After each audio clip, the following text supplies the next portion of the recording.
नमस्कार, आप देख रहे हैं सुजला संदेश यूट्यूब चैनल। सुजानगढ़ के रेलवे स्टेशन के सामने आज दिन भर महिला दिवस का कार्यक्रम चला। यह कार्यक्रम दिशा शेखावटी संस्थान द्वारा आयोजित किया गया था। सुबह 11 बजे शुरू हुए कार्यक्रम में मुख्य अतिथि हनुमान बेनीवाल थे, जो कार्यक्रम में 6 घंटे की देरी से शामिल होने सुजानगढ़ पहुंचे। बेनीवाल ने कहा कि उनके मायरे का कार्यक्रम होने के कारण वे इस कार्यक्रम में देरी से शामिल हुए हैं।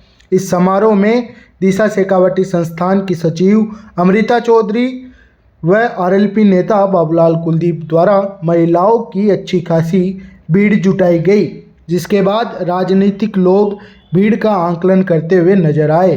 वहीं कार्यक्रम में मुख्य अतिथि हनुमान बेनीवाल का संस्थान की सचिव अमृता चौधरी, लादू सिंह राव, पूर्व सभापति बाबूलाल कुलदीप, पार्षद पुष्पा कुलदीप, रतनलाल नायक, सीताराम नायक, राजेंद्र भंवरिया, बनवारी गुरु, शहीराम गुरु, वीरेंद्र सेन, नागेंद्र रणवा, लालनाथ सिद्ध सहित अन्य लोगों ने 51 किलो की माला पहनाकर स्वागत किया। बेनीवाल ने इस मौके पर दिशा शेखावटी संस्थान से जुड़ी महिलाओं को उन्हें स्वावलंबन राशि का चेक भी भेंट किया। इस कार्यक्रम में बेनीवाल ने संबोधित करते हुए कहा कि महिला सशक्तिकरण और महिलाओं को बराबरी का दर्जा मिले, इसी उद्देश्य से महिला दिवस मनाया जाता है। लेकिन प्रदेश में दूसरी तरफ मातृशक्ति पर अत्याचार बढ़ रहे हैं। उन्होंने कहा कि महिला अपराधों से जुड़े मामले सामने आते हैं तो ऐसे लगता है कि आज आज़ादी के अमृतकाल में भी ऐसे महत्वपूर्ण दिवस का उद्देश्य भी पूर्ण रूप से सफल नहीं हो रहा है। मीडिया से बात करते हुए बेनीवाल ने कहा कि वसुंधरा राजे द्वारा सालासर में किए गए शक्ति प्रदर्शन फ्लॉप शक्ति प्रदर्शन रहा। ऐसे शक्ति प्रदर्शन तो आरएलपी कई बार कर चुकी है। साथ ही उन्होंने कहा कि 150 सीटों पर राजस्थान में आरएलपी चुनाव लड़ेगी।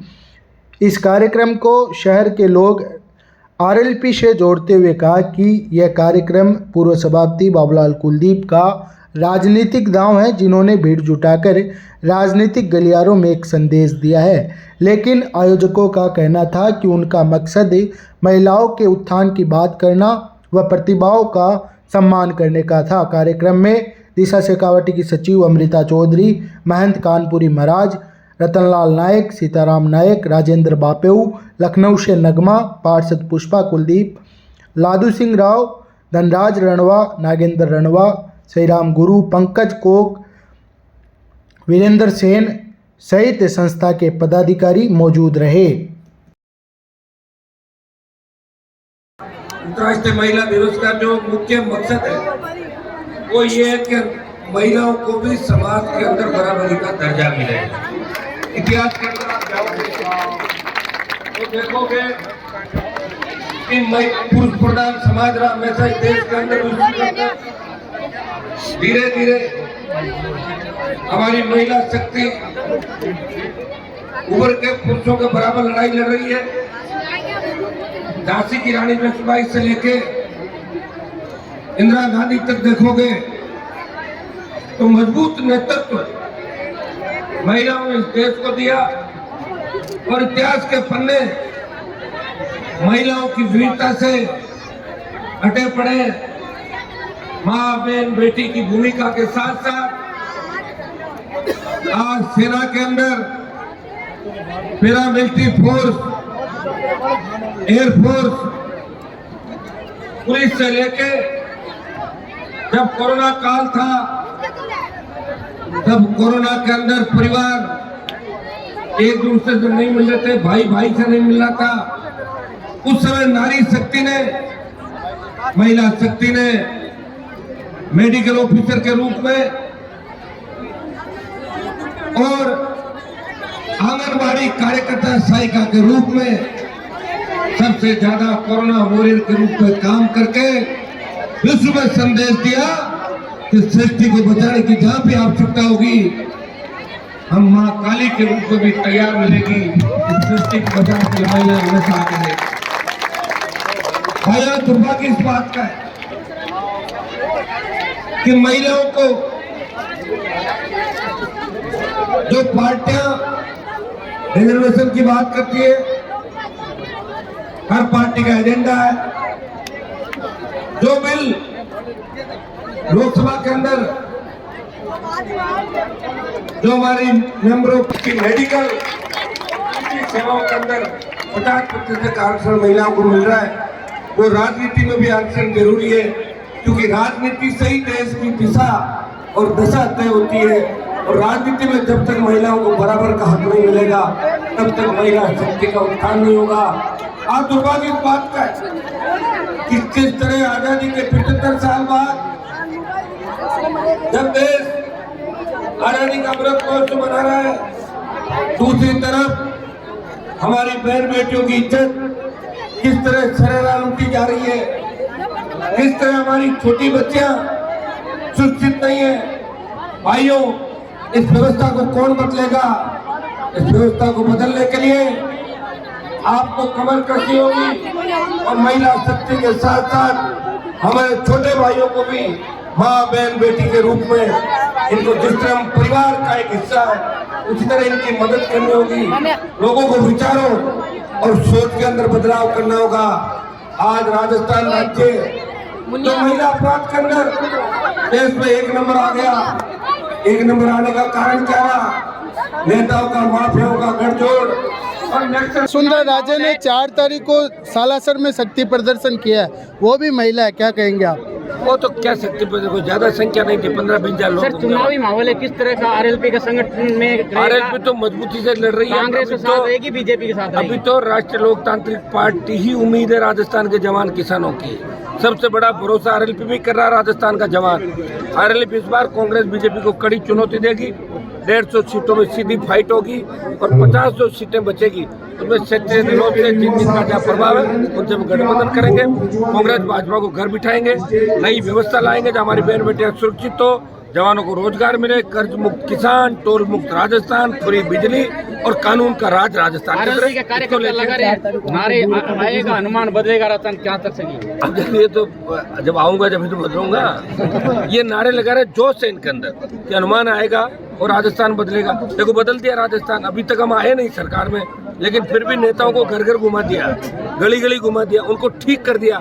पहले नेता मिलते नहीं थे, अब नेता देखिए जा जाके हर जगह नेता तैयार मिलेंगे। काम नहीं हो रहे, भारी भ्रष्टाचार गहलोत सरकार के अंदर हुआ। गहलोत सीएम रहना चाहते हैं, पायलट बनना चाहते हैं, और बीजेपी बिना दूल्हे की बारात है। तो आप देखिए शक्ति प्रदर्शन ऐसे शक्ति प्रदर्शन हम रोज करते हैं आरएलपी वाले। ये कोई शक्ति प्रदर्शन नहीं था, ये तो खींच थी और फ्लॉप शो था। सर, जिस जाट सीएम की मांग उठी है किसान महाकुंभ में, वो मांग आप कब से दोहरा रहे हैं? तो क्या ये सबसे पहले तो मैंने ही उठाई थी, अब इनको तो भी याद आई सबको। जब इनको लगाना, जब हनुमान जी 15 साल पहले उठा चुके, तो उसी मिट्टी बात को बोल रहे हैं लोग। लेकिन ये पूछो कि जिन लोगों ने मांग उठाई है, ये तो सही जगह रह जाएंगे क्या? कौन सी पार्टी में रहेंगे, क्या करेंगे? अभी इनका खुद का इतने नहीं, क्या करेंगे ये लोग? बोलना अलग है और करना अलग है। सुजानगढ़ में भी कोई है, लेकिन कराम नहीं है। पार्टी हनुमान बेनीवाल ने और सब लोगों ने बनाई राजस्थान के अंदर। कई बड़े बड़े नेता हुए होंगे, लेकिन वो टिकट की कतार में खड़े मिलते। भाषण देना अलग है और धरातल में काम करना अलग है। आरएलपी का जवान भाषण भी देता है, लड़ाई भी लड़ता है, सड़क से लेके सदन तक। यहाँ राजस्थान में कांग्रेस की खिलाफत कर रहे हैं और दिल्ली में अकेले राज्य के लिए कोई लड़ाई लड़ रहा है तो नागौर का सांसद राजस्थान के मान सम्मान की लड़ाई लड़ रहा है, जिसमें चूरू से लेकर तमाम राजस्थान और देश की लड़ाई है। ठीक है सर। पहले तो मैं सुजानगढ़ के इतिहास में जो अंतर्राष्ट्रीय महिला दिवस आज जो हजारों की महिलाओं की संख्या में और पुरुषों की संख्या में 7-8 हज़ार की भीड़ में आज सुजानगढ़ के इतिहास में पहली बार तो हमारे मुख्य अतिथि के रूप में राष्ट्रीय लोकतांत्रिक पार्टी के सुप्रीमो श्री मां हनुमान जी बेनीवाल हमारे बीच में मातृशक्ति को आज बधाई व शुभकामनाएं देने के लिए बीच में पधारे। मैं पूरे विधानसभा क्षेत्र की तरफ से राष्ट्रीय लोकतांत्रिक पार्टी के हमारे सुप्रीमो हनुमान जी बेनीवाल साहब का तहे दिल से बहुत बहुत धन्यवाद और शुक्रिया अदा करना चाहता हूँ। जहाँ तक मातृशक्ति की बात है कि सुजानगढ़ के इतिहास में पहली बार दिशा केंद्र द्वारा जिसकी अध्यक्ष अमृता जी चौधरी उनके सानिध्य में पूरी टीम के साथ तो पिछले 1 महीने से जो हमने मेहनत करके और जो जनता ने और माता बहनों ने जो हमें जन समर्थन दिया है, हमें ये विश्वास ही नहीं था। हमने 2-3 हज़ार की संख्या मानी थी महिलाओं की, आज तो 6-7 हज़ार की संख्या महिलाओं की होना ये सुजानगढ़ विधानसभा के लिए और हमारी आरएलपी पार्टी के लिए, सुप्रीमो साहब के लिए और सुजानगढ़ जनता के लिए बहुत ही शुभ संकेत है। और हम सब की जो मेहनत है वो 4 चांद हमारी महिलाओं ने जो मेहनत में 4 चांद लगाए। मैं पुनः इस मातृशक्ति को इस महिला दिवस के उपलक्ष्य में पुनः बहुत बहुत बधाई देना चाहूँगा। और जो भी महिलाओं की समस्या है हनुमान जी बेनीवाल के माध्यम से, चाहे लोकसभा में, चाहे विधानसभा में, चाहे सड़क पर हमें जाना पड़े, हम हर महिला की मदद करेंगे और उनकी रक्षा करने का काम करेंगे। क्या आपने महिला दिवस के बहाने राजनीतिक पारी की शुरुआत की? देखिए, हमने कोई राजनीति की पारी शुरुआत नहीं, हमने महिला दिवस मनाया। सुजान के इतिहास में पहली बार सुजानगढ़ नहीं, आज राजस्थान में ये अमीर छाप है कि सुजानगढ़ का महिला दिवस हमेशा इतिहास में लिखा गया है। राजस्थान में कहीं पर भी ऐसा महिला दिवस नहीं मनाया गया जहाँ से 6-7 हज़ार महिलाएं 2-3 हज़ार 8-10 हज़ार की भीड़ के बीच में जो महिला दिवस मनाया गया है। और आप जानते हो कि आज के दौर में हर क्षेत्र में घर में अगर 2 मेहमान भी आते हैं तो वहाँ भी राजनीतिक होती है, इसलिए राजनीतिक आगाज़ तो है ही है। जब हनुमान जी बेनीवाल साहब RLP के सुप्रीमो हमारे बीच में मातृ शक्ति का आशीर्वाद लेने के लिए आए और सालासर की मातृभूमि है, तो ये चुनाव का आगाज़ ही मान लीजिए आप।